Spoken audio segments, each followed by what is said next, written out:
there's a gap in the market. Time to start playing Dungeons and Dragons. As you walk to the edge and you climb inside, what do you find in that well? We're gonna be on the channel with like Oscar winners talking about playing D&D. Yeah. And with respect, I find ill-advised.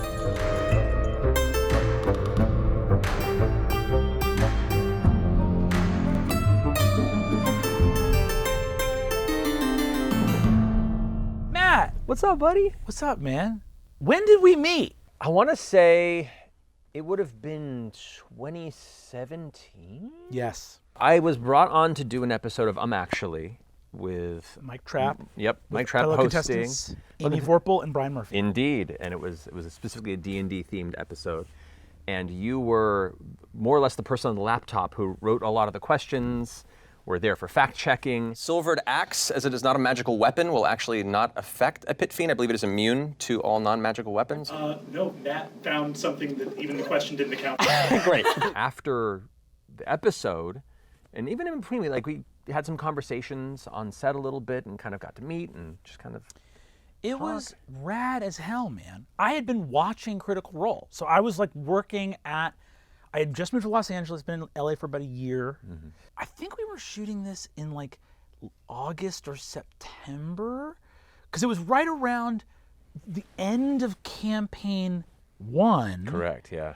And it was around your bachelor party or Yes. your nuptials, if I'm not much mistaken. No, because that does play in later. That does play in later. So I think the end of campaign 1 and your nuptials also are within 7 days on either side of me starting full-time at College Humor and starting to date Izzy Rowland. That's right, that's right. All happened in a momentous September.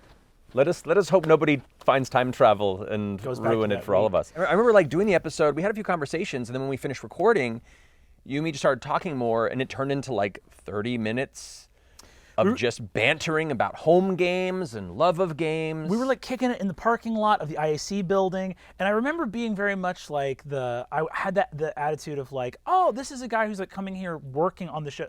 I'm a crew member of this show. Mm-hmm. You've come here to participate as a cast member. So I was I'm just gonna say one thing about Critical Role and be on my way. I remember having such a good time meeting you that night that I remember going home and telling Marisha, my partner, about it. I was like, man, this really fucking cool guy on set that was I don't know, very much reminded me of who I am in a way. I'm I would have grown up with this guy and not been so shy and awkward. That didn't change, but at least I got to explain that to her. And then it was a short time after that, I was out for my bachelor party, which was a multiple location event. Maybe a month and a half later or something. Yeah. One of the stops was in Little Tokyo in downtown LA. And through happenstance, I ran into you again on the street, and it was okay, the universe is doing something. It's something. Yes. And then it wasn't until the year after where you came and did Bloodkeep. Bloodkeep, that was Yes. so fun. It was a ball, man. Really, really fun. Having been in the weird, unexpected trajectory of Critical Role now a few years at this time, to watch just those conversations and those kind of initial almost kismet bonding moments, then to see you grow your own version of your stories with your crew of friends and watch it find its community and begin to succeed. I remember even early on was this is so cool that there's a space to do this now in entertainment, that we can just create this without having to wait on a system of gatekeepers in their late 70s that don't understand what the heck we're doing. So that was delightful.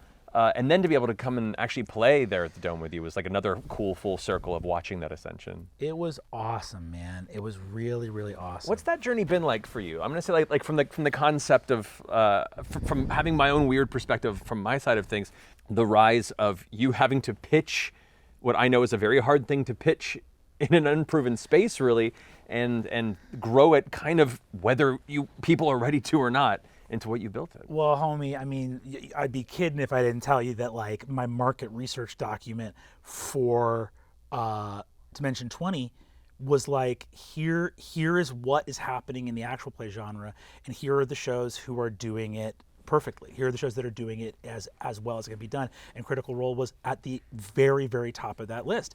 This is the ideal version of what this medium can do, what this genre can do. And the only thing we would look at is what are our limitations based on the infrastructure, logistical differences that we're going to be a streaming platform. So we're not going to have it has to be SVOD rather than AVOD. This is the exciting stuff that variety viewers want to see, SVOD versus AVOD. Let's go. We won't be able to be streamed live to Twitch. A lot of the creative choices that we made were leaning into limitations, which is often what you do as a creative person, right? So we're okay, we're going to lean into prefab or custom made minis and sets and editing that into the thing because we have to edit. We can't go live. Our structure doesn't support going live. So everything was okay, lean into that. And then the other thing, of course, being because this is going to be College Humor's actual play show, we're going to get a lot of my pals, which were UCB trained improvisers. I'd been playing with Emily Axford and Brian Murphy and Zach Oyama and Siobhan Thompson. I'd been playing with Lou Wilson. He's at 2 points. No! I'm gonna need him to Oh my bless God. the juicy cockroach. Hey, you are a sick son of a bitch. Gonna kill that dog. The experience of what it was like for me in terms of pitching that is, I had Critical Role to point to. I had this document that said, in terms of televised actual play, you need to be looking at Critical Role, talking about how many of my friends at that time had been fans of The Adventure Zone and these different actual play formats that were taking off. And I came with that market research document, but for the fact that I got to pitch an actual play show in the weeks following this huge finale of Campaign 1, the joke I told Marisha, because Marisha came and did an Adventuring Academy. Oh, yeah. She came to set the week that that YouTube or Reddit or wherever had coined the term the Mercer effect. I'll tell you what, the Mercer effect is me and all my friends having a fucking job. That's the Mercer effect. And it remains true. Yeah. Oh my goodness.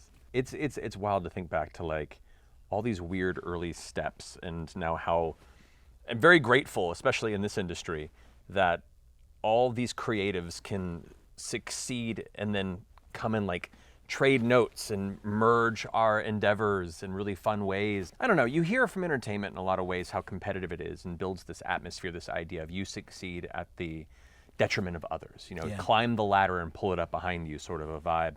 And I think a lot of that stems from just the old school industry and how it's functioned for so long. Now with companies like ours, with Dropout, people that have utilized community and the internet to find support bases that aren't relying on those classic structures, that idea of succeeding at the cost of others is completely irrelevant and unnecessary. And instead, you all get to succeed by helping each other, supporting each other, sharing lessons and cool ideas. And I don't know, it's been really exciting. The fact that we've had you come to the Dome so many times, the fact that you got to come here and do Calamity and Downfall and Divergence, all of these times that we've jumped over to play with each other's show, I always think that it's the silliest. My brother asked me one time where he was like, "You and this guy Matt, you guys do each other's shows, but you're on different networks or platforms, right?" And I was like, "Yeah, but we're huge. I'm an enormous fan of his work and everything that he's built." And my brother was like, "So you don't see that as competition?" I was like, "Hardly. Every time we've collaborated, it's been, going aside from the emotional part, which is we love to do it because we are friends, it's also been just a net positive on a fucking quantitative level." How much can I curse? A lot? It's good. It's giving me permission. It's giving me permission. And my brother went, "Wow, I guess that's right. You guys aren't really competing against each other. You're both competing against people who watch your shows going for a walk." I think that's the log line, really. That is the log line. By the way, go for a walk. It's great. Absolutely. I highly recommend going for a walk. But his point is well taken. That it's as we collaborate and succeed in this space, the space grows. It becomes inviting and exciting and celebratory and warm, and it's very cool. So, what do you feel like after many years of doing actual play and DMing are the things that make DMing work? Which, by the way, I also wanted to mention too, if people aren't familiar, I'm realizing the lexicon. Oh yeah, we should. DM for Dungeon Master, or GM, which means Game Master. Game Master. Which is similar. It's the idea of a person behind the screen who's helping lead the adventure. Correct. Yeah. A Dungeon Master is a person that's playing Dungeons and Dragons, and Game Master is somebody who plays another game and does not have Dungeon Master trademarked. Fair. What are the things that make this type of storytelling work? If you're like going to like deep core principles as a creator, what headspace do you try to get in to get those delectable moments where someone locks in? One, subversion of expectations. It's just a storytelling aspect, following the thread of where everyone's going and having a part of your mind that's waiting for a moment that you can change everything and kind of knock their feet out from under them. Have them returning to the hut to find it on fire. Whether they're, climbing a mountain and suddenly the landscape begins to change. It doesn't have to be radical. It can just be something momentarily surprising. Yeah. But just being open to that. But that leads into my other big facet, which is just listening to your players. Preparation, you can do all the prep in the world, but once you're at that table, the most important thing is just listening to your players and following what they're excited about. I remember being an improv student and having teachers take out a mallet and just hit you over the head with listening. Because it's so easy as an audience member to look at like a funny line that an improviser says and go, wow, how quick or how clever. And you're like, yeah, only in the context of having really heard what the other person said. That subversion of expectation thing is crazy because I think there's a reason that it's almost cliche to say, but the reason Jordan Peele is such an incredible horror director is because he's so funny, right? Like those rhythms are identical. The rhythm of like bump, bump, bump, bump, bump, joke, bump, bump, bump, bump, bump, horror. Yeah. Like it is so exciting in that way.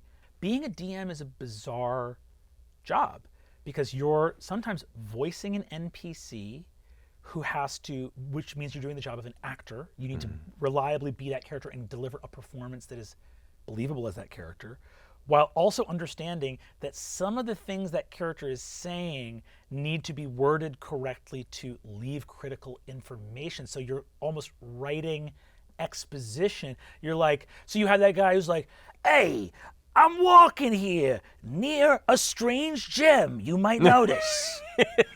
You want to get the gem? You have that moment of exposition coming in. When you are DMing, you are an actor who is also actively writing while you are also directing, because a lot of being a DM is noticing if a player has been overly quiet, or sometimes a player says something and you want to drill down. A player hints at something and you're like, you should make an insight check about that because there's a secret being hidden from you there. So you're directing. And then also the biggest thing I think about Matt Colville, who's an incredible resource for DMing advice, who talked about how the DM's number one superpower is their control over the flow of time, which is like an editor. Yeah. Your ability to, it's pretty gauche, I think, actually, in terms of like how much the PCs don't affect the flow of time or like edit scenes. A PC can say, I leave, but it's the DM who goes, we move to the next scene. Yeah, right? and as you finish this conversation, we shift to, like, you are completely guiding that pace, and if you're not aware of controlling that, sometimes it can get away from you, and the players might not know how to get you to stop the scene because they've said everything they want to say. And obviously, all performers have elements of this, where like even an actor like knows to hit their mark for their lighting to be right. But it is wild as a DM how many brains you're running at the same time. Yes. What is your experience of like that? And then especially moving into actual play, where suddenly you not only add all of that in, but now you add in producer, where you're looking at a clock and realizing that you've got to call the session at a certain point in time. You know what I mean? Like, and ideally, maybe you're going to call the session at like a fun moment so that we leave people wanting, like leave an audience wanting more when we come back next time. Running all those different engines, do you feel like that has become second nature or intuitive at this point? And is there one you find yourself leaning on more than others? Is there a place is there a comfort seat where you're like, I kind of live in director brain more, I live in actor brain more? For one thing, the one of the driving aspects of all those is the anxiety brain. That one is about a 15-minute buffer leading up to any session, and then about 10 minutes into any session past its start. About a good 25-30 minutes of anxiety brain kind of taking over. One, I think that helps me kick out all the rest of the world stuff, because when suddenly I get nervous about the session in front of me, which I've been doing every session since I started playing, that definitely helps kind of set the table in a neutral way.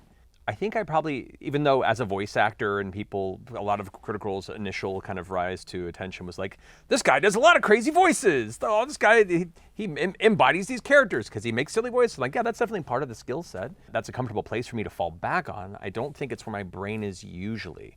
I think my brain is usually in director/edit mode. Yeah. And part of that is listening to the players. Like I have a place I want them to go, or a place that I think they might be searching for, and then if they make a different choice, that might lead them in a different place. How do I guide the story in a way that keeps it moving forward? And then edit-wise, especially when I have 7, sometimes more players at the table, conversations and scenes can go long enough to the point where I think the necessary information, or at least the momentum of this, could drive in a more exciting way if I find the right moment or a beat to shift or, once again, surprise them or, change the expectations.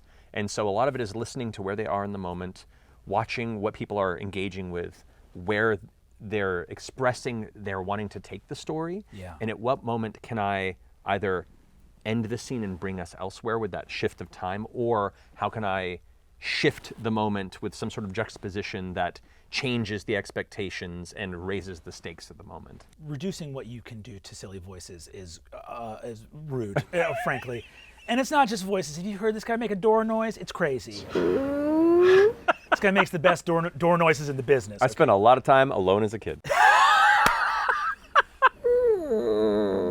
But I love the invitation to empower the people who have watched our shows to then create their own worlds and their own stories. It's really hard to do that with other media. You can be like, yeah, you like this movie? Cool. Well, now you got to get the equipment for it, and you have to get the classes, and you got to learn how to, and it's like, that you can do that, but that's a lot to ask. With tabletop games, you can literally buy a book or two, and that same weekend, be in your new world with your friends and be doing the exact same thing that we're doing. It's a really funny thing, because I was just talking to a friend of mine about preparation, how to prepare a session. Because I think people would be surprised when you talk about being a dungeon master, which is a brand new job in entertainment that kind of didn't exist more than a decade or so ago. You go like, wait, so are you improvising or are you writing it? And you're like, ¿por qué no los dos? Like, I'm very much doing both, right? You're scripting out these beats and adventures.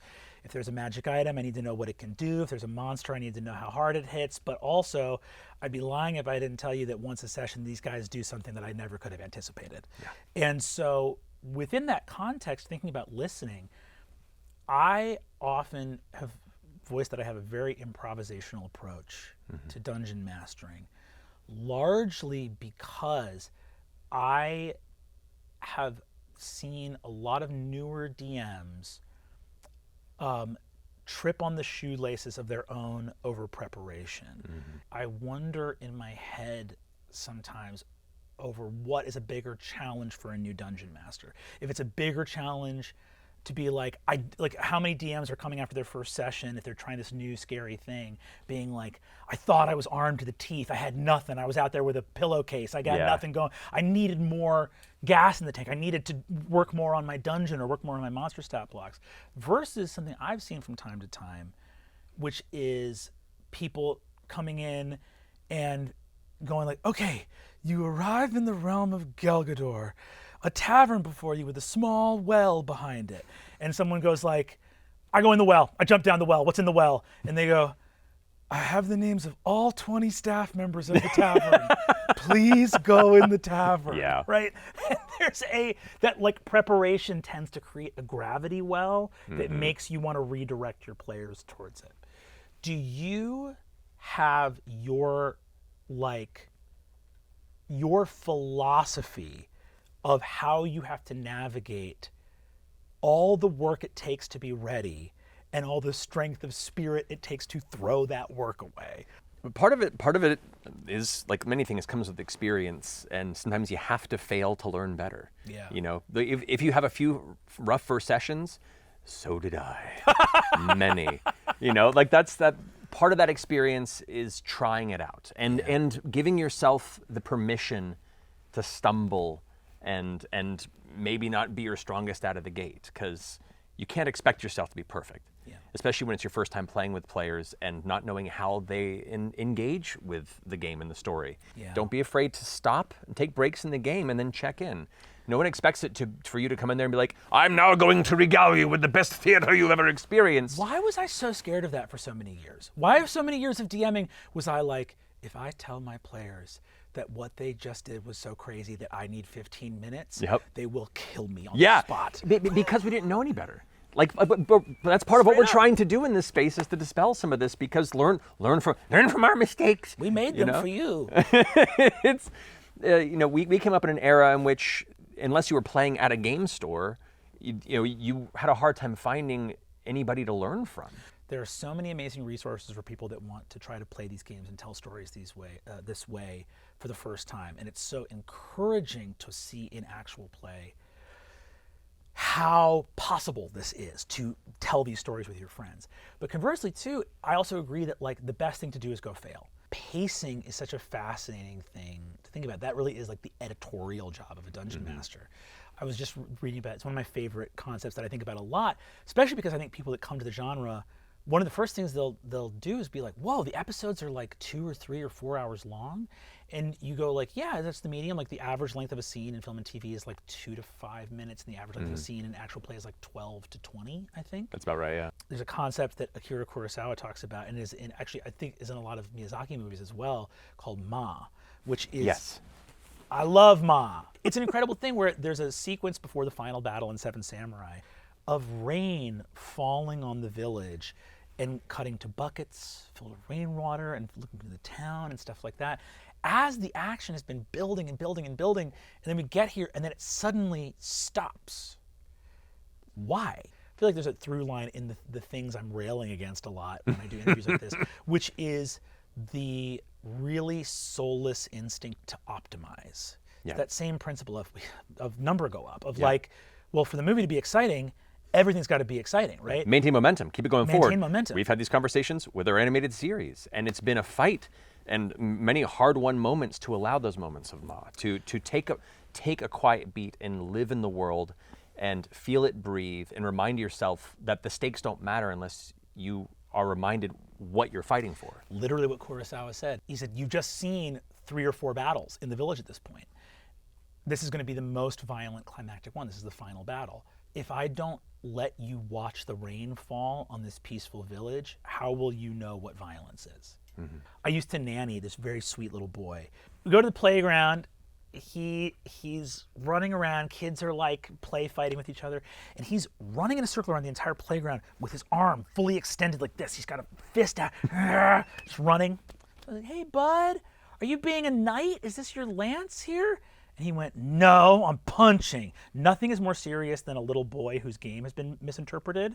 You know, like a tiny little boy who's like, you moron. Like he goes, he hands out, he goes, no, I'm punching. And I went, oh, why are you punching like this? And he went, this is the part of the punch that hurts the most. Now that logic rules. It's pretty great. But it is a child's logic. It is literally not being cognizant that all of the strength of a punch comes from the wind-up. All of the horror of the battle comes from the rain. You can't subvert what is not an expectation. Yes. You have to have the thing build up and then release. And the optimizer instinct, the number go up instinct, is this is the part of the punch that hurts the most. Let's stay at maximum extension constantly. Yes. And it you think, well, if this is the part that's exciting, let's do the exciting thing nonstop. And you go, hey, anything you do nonstop is boring, right? Like, it's really hard to fight that optimizer instinct, to go, I know you want this to be a formula. I know you want to remove all risk. I know that you want to make this guessable, predictable, that visionaries might be able to say how it's all going to go and we'll never be afraid for another moment. But that's not life, and it's certainly therefore not art. Absolutely. Abso-fucking-lutely. You know, what I also love too, on the topic of like learning as the space evolves and this medium evolves, classically the game master and the players come from a place of being very separate. You have the game master as the director and the judge and kind of rules the world, this idea, and the players are just, pieces on the game board. That has evolved over time to be far more collaborative, and I think from a lot of the indie game spaces and more modern tabletop games, there's been a wonderful shift, and we brought a lot of that into our recent RPG release, Daggerheart, which is empowering the players to build on the narrative along with the GM and finding places for the invitation. To take your earlier example of the nervous GM, when the player's like, I'm gonna go in the well, and the GM doesn't have anything prepared, the GM can say, as you walk to the edge and you climb inside, what do you find in that well? They open the door to that and then empower the player to either be a little shit and go, I find all the gold in the world in a purple sword. And you can be like, and as the daydream fades, you stand there holding your dick in your hand in an empty well. You know, punish them for overreach, but start teaching them that they can contribute to this narrative too. I love that. I feel like that is a definitive Matt Mercer moment of you going like, what is, as you go to the well, what do you find within it? Because all I could think in my heart was going, all right, wise guy, what's in the fucking well? Okay. Oh, Captain Well wants to find some hidden shit. Okay, what's up, my man? See, this is where there are different schools of Different thought. schools, different stylistic thoughts about what might be in a given well. It's so fun. Sometimes you don't want to be angry about playing lint in a game. Sometimes you're trying your best to make that lint matter. I know. I was just surprised they invited us and not noted Dragon Master Katie Maravich to this. We should get Katie in on that. I think she's actually waiting in the green room. As we make our way into Los Angeles, California. As a piece of lint, do I have like a natural affinity for the landscape of Los Angeles? Okay, you're really trying. You're trying to believe in this so hard. You watched your game not only become a TV show, but become like, it's like that TV show became like a television show, became an animated show. What was that experience like? Wild. I mean, I've heard stories over the years of how many television shows and movies had some spark of inspiration at a home game. There's a lot of talented writers, directors, performers through the history of film and television who came up in the 70s and found their love of this storytelling form through D&D and then used those lessons to make all the rest of their career. They just didn't tell anyone about it because, like we said earlier, it was a little embarrassing to say you played D&D for a long time. It was wild to be at a place where we had told these stories that lived in our brain and our imagination so viscerally, and as lovers of animation and as voice actors, was like, we always joked, even before we were streaming it, we were playing it at home, man, that whole sequence would be so cool. I could visualize it in animation and what the fight scene would look like. It would be so neat. And through the growth of Critical Role, we kind of had those moments of going, can we try this now? Can we give it a shot? And so, yeah, we developed and pitched it around. And like a lot of classic pitches in the industry, a lot of spaces were like, thanks for coming in. We don't really get it. And we're like, okay. So our last bastion was to see if the community wanted to speak on that behalf. And so while we were debating if it was going to be worth it or not, because nothing's more embarrassing than launching a big Kickstarter and have it fail miserably at the cusp of trying to make something happen that you've worked so hard on. But we did. We did a whole Kickstarter campaign, and we're very grateful that the community showed up to show, yes, we do want this. And so as much as it was us excited to develop it, the majority of its success was the people that have been following our stories and showed that this was something that needed to be made. Some kind of arcane weapon has crossed our border. War is coming, and you're our only hope of stopping it. You got the wrong people.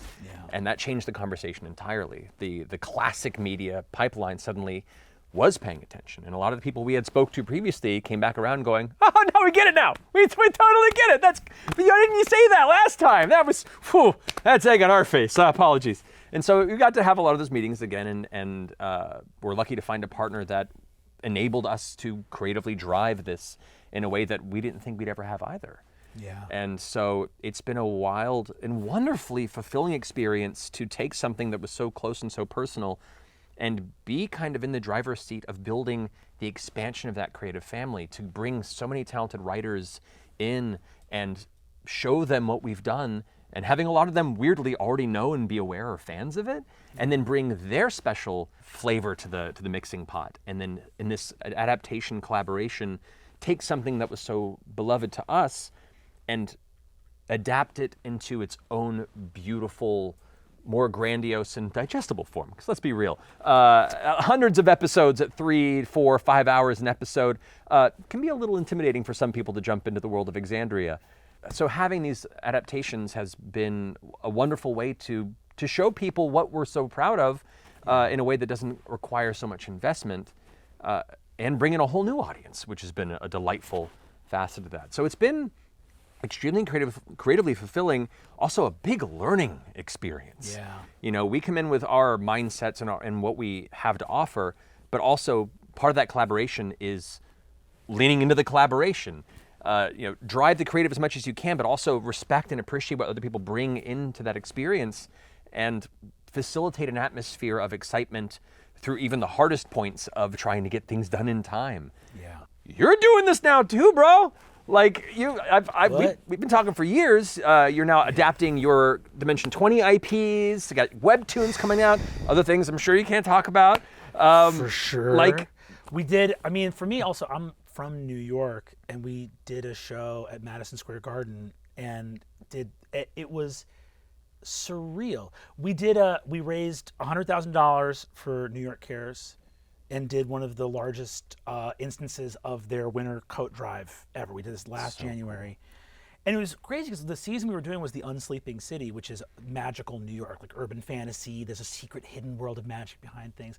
And the characters in that worked in homeless outreach. Mm-hmm. And we had this, to be able to like go to this incredible charity and partner with them, raise all this money, do this huge show at this time where people were coming together to like, seeing all the fans, and then being in this place where, I don't know, man, I got a hot dog at a cart that I'd walked by every day for years on my way to work on 8th Avenue, and you're like walking by Madison Square Garden. The ways in which this thing that started so intimate, so humble, so passionate and silly and goofy, but also sincere and earnest, and then suddenly it expands past what you could have ever predicted.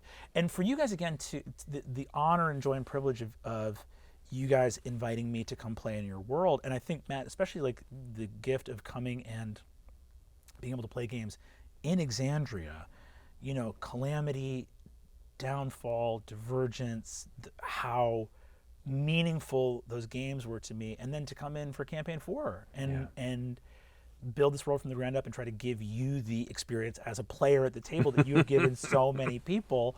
And it's very, I don't know, man, I'm having the time of my fucking life, man. It's a ball. Glad. I'm so glad.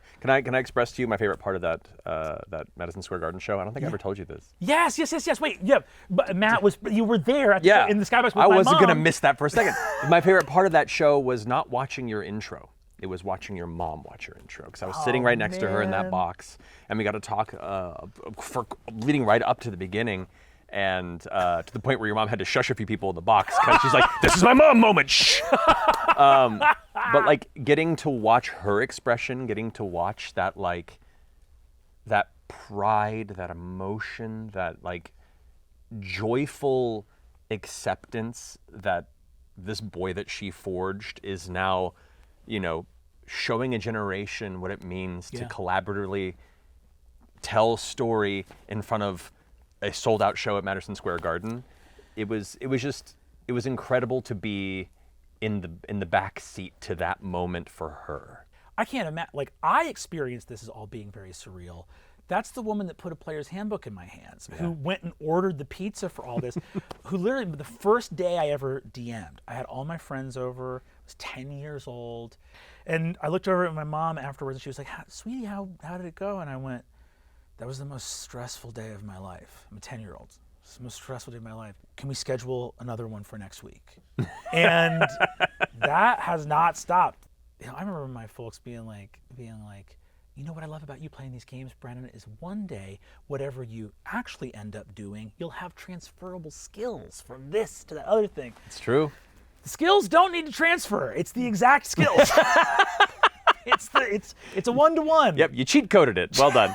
Do you have any instances, because you've been playing this game like me since we were kids, is it a complete surprise that an opportunity to perform D&D for an audience comes up? Or did you ever have an inkling in all those years of being a DM just for your friends that there was something here that maybe was bigger than just the people at the table? I will say I never considered it as a means of consumable media, let alone on a successful level. Especially a lot of my experience before streaming Critical Role was in, doing web sketches and, classic media, in which case the internet at the time was very much, it's kind of returned to in some ways, your attention span's about 30 seconds to 5 minutes. Anything beyond that is sheer folly to try and present in a successful way. And so the idea of doing long form, unedited storytelling, it would be a silly idea. I never would have thought it would be successful in that degree. What I did believe was it was an underappreciated invitation to be creative in a world that tells you you can't be. Yeah. Our society has been very steeped in the concept of teaching you how to not play as an adult. Yeah. And even to the point where the outlets we do have for play are classically looked down upon. Video games, these kids don't go outside. No, it's the way they engage their imaginations and get to exercise that part of exploration through narrative or gameplay. I always felt that tabletop games was kind of a cheat code for collaborative play, for people that had a harder time finding those avenues in life. And it was that for me growing up, and a lot of people that I cared about. It was a place where we could really bond and learn to care for each other, especially as men. I would consider myself a pretty sensitive boy. I think a lot of friends would say the same. I love it. Finding spaces where people, especially men who maybe didn't have a lot of invitations to be as expressive or to show that sort of bond or connection, it enabled a way to kind of explore those facets of really appreciating each other, of sharing these great moments together, of helping each other in, heroic, dire circumstances through this imagined narrative, and through that learning to trust each other more and more. And seeing it underserved and misunderstood on a larger scale culturally was frustrating. It had an opportunity to resonate with a lot more people than was assumed it could. I didn't think it would resonate on this scale in a larger media outlet like Twitch, and then now through all the weird things we get to do. The business aspect of it really caught me off guard. And I think we're still figuring, every time we get caught up to the last concept of okay, I think now we understand what we have, another door gets kicked open and it's oh, slow down. Yeah. Slow down. We're going to be on the channel with Oscar winners talking about playing D&D. Right. That's happening literally right now. Yep. It's crazy. Yeah. And with respect, I find ill-advised. It's crazy. It's awesome. 10 years of doing this near weekly, having the opportunity to have expanded this family of creatives and dear friends that include, you, Abria, Erica, all these people that I really care for and have gotten to know well, and to have the opportunity now to be hey, I really appreciate your work. We've built this space to create a multitude of very specific kind of experiences that maybe you don't have the opportunity to tell. Would you be interested in taking my chair?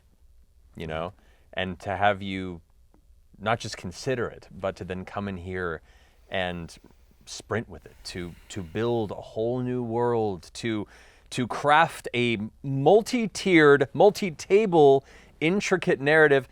We're all a little crazy, I guess you could say. You more than most, but also many people that pull it off. It's been such a joy, not only just to watch what's been happening, but to occasionally be able to come in as a player. It's that. Yeah, that what anybody out there who's been a GM and then a player takes over to let them be a player is such a gift. And if you're a player, go GM a game for your GM.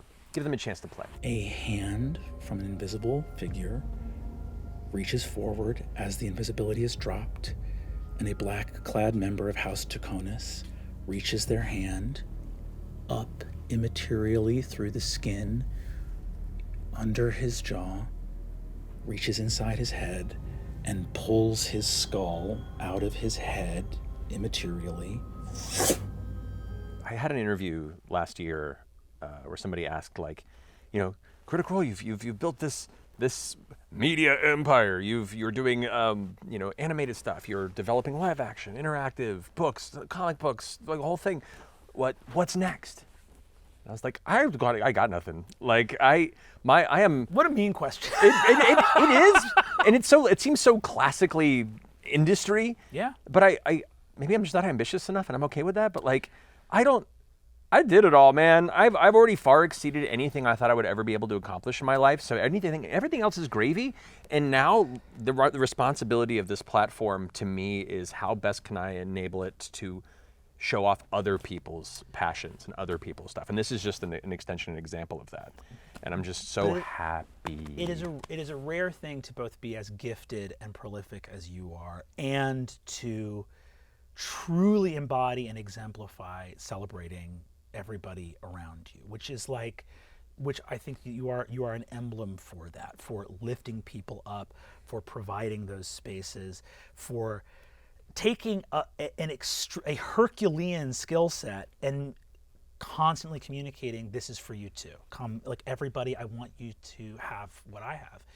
It's a beautiful thing, man. And like you're saying, it's very interesting because we're here doing this interview, in this context, we're having this conversation in this context, which you only have because of its significance in this world, and there's ambition's relationship to success and what this all means.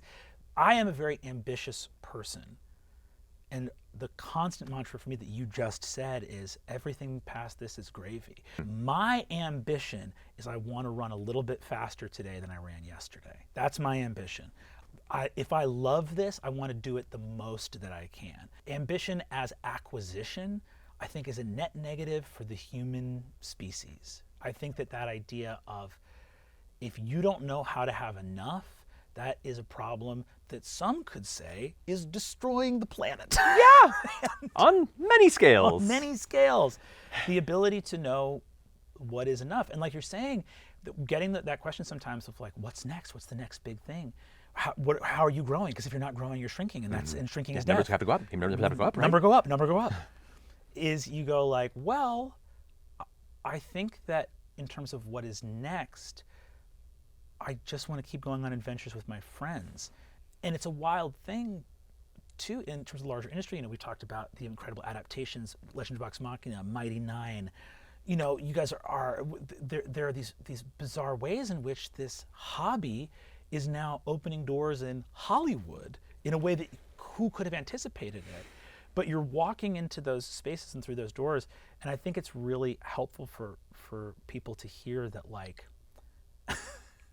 whatever ambition is, I have made every choice to avoid success at every turn. Imagine a 10-year-old kid being like, there's a gap in the market. Time to start playing Dungeons and Dragons. I've nailed it. I see the opening on the field. Like, no, man, no. I picked a game that got your head put in toilets, and I played it hard. Bro. And then I said, time to get serious. Let's do free improv in a basement. Yeah. I've seen conversations or there have been discussions about like how long this was plotted, about how Critical Role was all manufactured as ultimate goal, and going back to that point, it was like, who fucking knew, bro?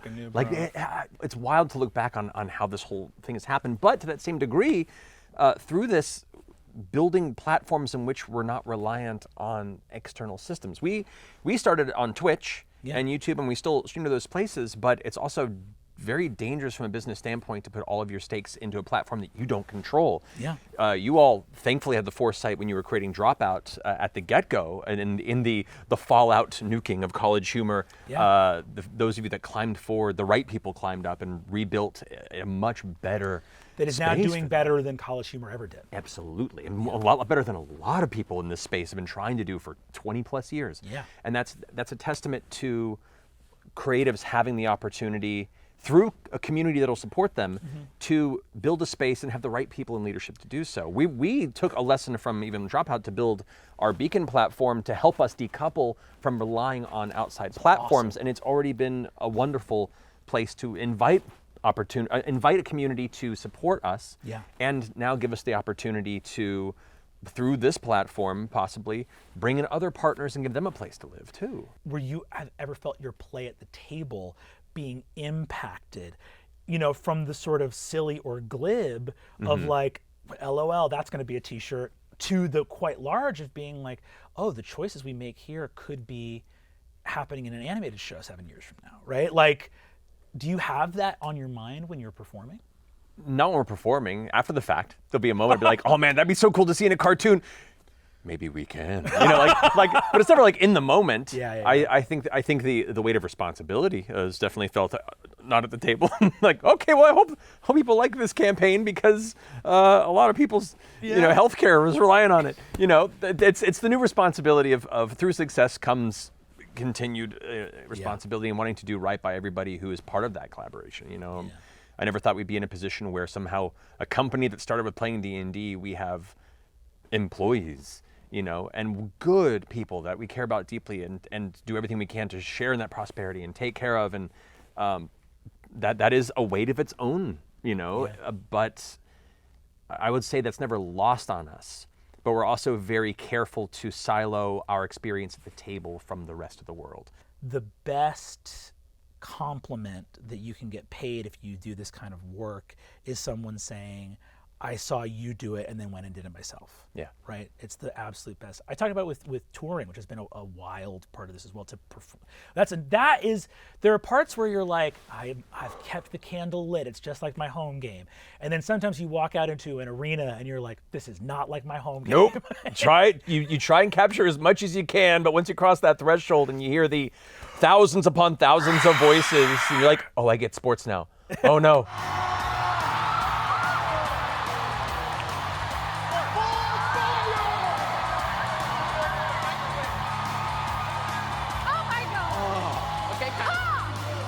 I was in the audience with Iz when Travis rolled those 2 nat 20s as Grog. I've never heard a human noise like that in my life. It was shockingly loud. People went berserk. Actual Show has been doing arenas, and there's like there's thousands upon thousands of people.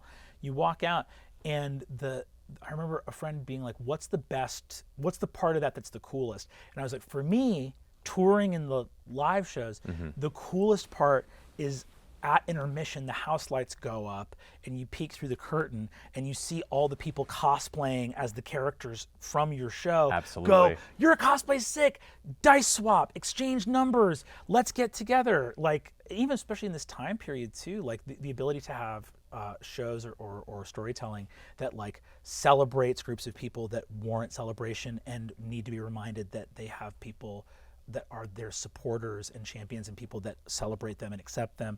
And in a time where there are forces trying to make people feel alone, you can have 20,000 people adamantly proving that they are not alone. Is it tomorrow? No, it's not tomorrow. Then I cannot die. In terms of thinking of like advice for young people, I moved to LA very much to pursue a career in entertainment. It was really, go west, young man, seek your fortune. Got here, Siobhan Thompson, who I knew from New York, was having a birthday party on the rooftop of a hotel in Hollywood somewhere. And I got cornered at the party, which sounds aggressive, it was lovely, by Emily Axford, who had been like my favorite like Herald Night performer. She was on this team called Ragnarok in New York. And she was like, you play D&D, right? And I said, yeah, I run games. And she and Siobhan and Zach Oyama and Murph were all there. And they run John Wolfe, who's a producer at Dimension 20, and Travis Hellwig, who works for Crooked Media, all started in that home game. All of them came onto this show. It was this crazy confluence of events. But like you're saying, I also, man, I love this game so much. There was that great moment the first time we were all playing. So I was playing with improvisers who all had the comedic gift, and it was fun. Everyone made their characters. In the very first session, I had that moment of they'd met a beloved NPC, and they were laughing. They went off to go find some goblins in the woods somewhere, and they came back, and there was smoke rising over the hut of the beloved NPC. And I was like, by letting slip that she is a witch of this old thing, it seems the Baron's men have descended on her hut and burnt it. And I watched all of these comedians who for 45 minutes had been like, ha ha, what happened? And lock in. And like watching someone who is like a true like lightspeed talented funny comedian be like, by my life or death, I will see justice done here this day. And you're like, got him! Got him! The vast majority of people who are close to me in my life, I've I've either met through inviting them to a game, or I knew them and then I wanted to game with them to become closer. Yes. You know, even the founders of Critical Role with me, I kind of knew the majority of them as acquaintances in the voiceover industry. Many of us knew each other, and we had collaborated on the same like video games and cartoons, and we'd see each other in the booth or passing at an event and be like, oh, hi, yeah, good to see you. Yeah, well, take care. And I was always the awkward kid who was like, man, everyone's so cool. How do I talk to them? Yeah. And I dropped the question at times. So whether it be like a social gathering, a work gathering, I'd be like, hey, well, if anyone here ever like played D&D or played any role-playing games? And if one of them said like, I've never played, but I mean, how does that work? I'm like, okay. So let's just take 10 minutes. I'm going to talk to you about how great this thing is. And then if you come play with me, we can become friends. Yeah. It was very much that sort of an exchange. And that's how all of us got together. I offered to run a game for Liam O'Brien, who at the time I only really knew as this talented voice actor who was directing me in a video game, who I wanted to get to know better. And so I offered to run a game for him, and he was like, okay, yeah, I'd love that. Let's invite a few other people. And so in came Sam Regal, in came Laura and Travis and Ashley. They're all people that I knew, but we weren't friends. But I was so excited to bring them into my life through this game, and now they're my favorite people in the world. Yeah. And that is a consistent thread through the majority of my friend circle. And I've continued to hear stories of people who, through watching our content and following us through the years, have had the same exact experience. Yes. Meet them at conventions, meet them at events, and hear how they're like, thanks to this game, thanks to your game, which is always wild but like wonderful, they've then created their own games. Yes. And then found their found family.